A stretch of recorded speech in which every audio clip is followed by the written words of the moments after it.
पहलगाममधल्या दहशतवादी हल्ल्यानंतर भारतानं पाकची नांगी ठेचायचा चंग बांधला आणि त्यासाठी पंतप्रधान नरेंद्र मोदींनी तिन्ही सैन्य दलांना पूर्ण स्वातंत्र्य दिलंय। भारताच्या या कठोर पवित्र्यामुळे पाकिस्तानची मात्र पुरती झोप उडालेली आहे। भारत पाकिस्तानवर हल्ला करण्याच्या तयारीत असल्याचा दावा पाकच्या मंत्र्यांनी केलाय।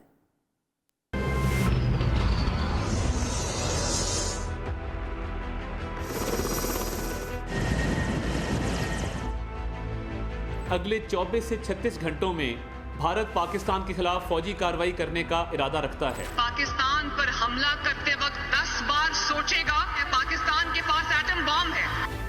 पाकिस्तानला चोख प्रत्युत्तर देण्यासाठी वेळ ठरवा, टार्गेट ठरवा असे निर्देश पंतप्रधान मोदींनी तीनही सैन्य दल प्रमुखांना दिलेत। त्यामुळे भारत पाकवर कधीही हल्ला करण्याची शक्यता बळावली आहे। भारताच्या या आक्रमक भूमिकेमुळे पाकिस्तानचे धाबे दणाणले। येत्या 2 दिवसात भारत पाकिस्तानवर हल्ला करण्याच्या तयारीत असल्याचा दावा पाकचे माहिती मंत्री अताउल्ला तरार यांनी केलाय।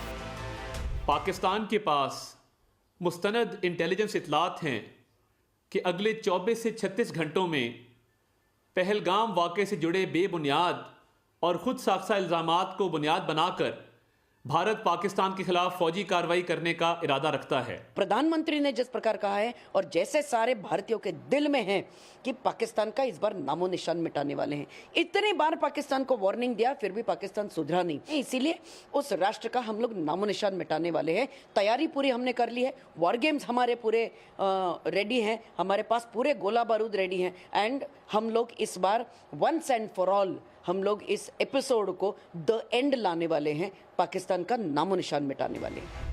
भारत कधीही हल्ला करू शकतो या भीतीपोटी पाकचे नेते बिथरलेले असून तोंडाला येईल ते बरळायला लागलेत।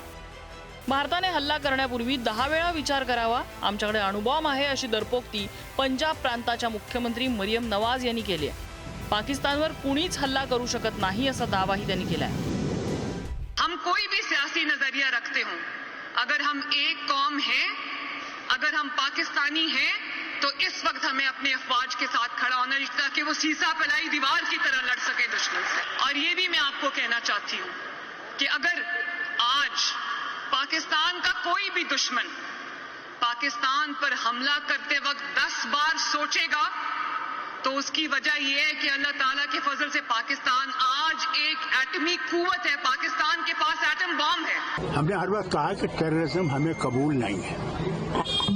टेररिज्म आपको भी खत्म कर रहा है, हमें भी खत्म कर रहा है। इसे वक्त आ गया कि उनको यह समझना चाहिए। मुंबई पे हमला हुआ, कहा हमने नहीं किया, फिर साबित हुआ कि उनने किया। पठानकोट पे हमला हुआ, उन्होंने किया। उरी पे हुआ, उन्होंने किया। क्या क्या बताऊं, कहाँ नहीं उन्हें हमला किया। अगर दोस्ती में रहना चाहते हो तो फिर ये चीज नहीं चलेगी, देखो खत्म करना पड़ेगा। अगर दुश्मनी में रहना चाहते हो फिर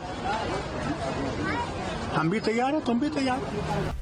पहलगाम दहशतवादी हल्ल्याचे सूत्रधार पाकचे लष्कर प्रमुख असीम मुनीर हेच आहेत असा दावा न्यूयॉर्क टाइम्सने केलाय। पहलगाम हल्ल्यानंतर आपली लोकप्रियता वाढेल असा जनरल मुनीर यांचा होरा होता असं न्यूयॉर्क टाइम्सचं म्हणणं आहे। त्यामुळे भारत लवकरच पाकिस्तानवर हल्ला करू शकतो असं बोललं जात आहे। पाकिस्तानच्या नागरिकांना आणि पाकिस्तानला पडता भुई कमी होईल, कशाला ते चॅलेंज करतात, काय आहे त्यांच्याकडे चॅलेंज करण्यालायक? जेव्हा जेव्हा पाकिस्ताननी बेईमानी केली तेव्हा तेव्हा भारताने त्यांना चांगला सबक शिकवला आहे आणि आता मोदीजी प्रधानमंत्री आहे। मोदीजी असा निर्णय करतील की पाकिस्तानला ना जगामध्ये कुठे जागा असेल आणि ना त्या ठिकाणी काही राहणार पाकिस्तानजवळ। ही भूमिका फार स्वच्छ स्पष्ट आहे की केंद्र सरकारच्या पाठीमागे माननीय मोदीजींच्या पाठीमागे संपूर्ण विरोधी पक्ष उभा आहे। पाकिस्तानला धडा हा शिकवलाच पाहिजे ही प्रत्येकाची भावना आहे, पण सीमेवर हे युद्ध होत असताना आपण अंतर्गत एकजुटीनं एकमुठीनं देशाच्या आणि सरकारच्या पाठीमागे उभं राहणं ही आत्ताची काळाची गरज आहे। चोर तो चोर वर शिरजोर ही म्हण पाकड्यांना तंतोतंत लागू होतीये, कारण आपल्या विरोधात ते थेट लढू शकत नसल्याने पाकिस्तान दहशतवादी कारवाया करतंय हे सर्वश्रुत आहे। त्यामुळे पहलगाम हल्ल्यावरून पंतप्रधान मोदींनी दहशतवाद्यांच्या आकाला धडा शिकवण्याचा इशारा दिलाय। परिणामी पाकिस्तानची झोप उडाली असून भारताला पोकळ धमक्या देणं त्यांच्याकडून सुरू आहे। ब्युरो रिपोर्ट, पुढारी न्यूज।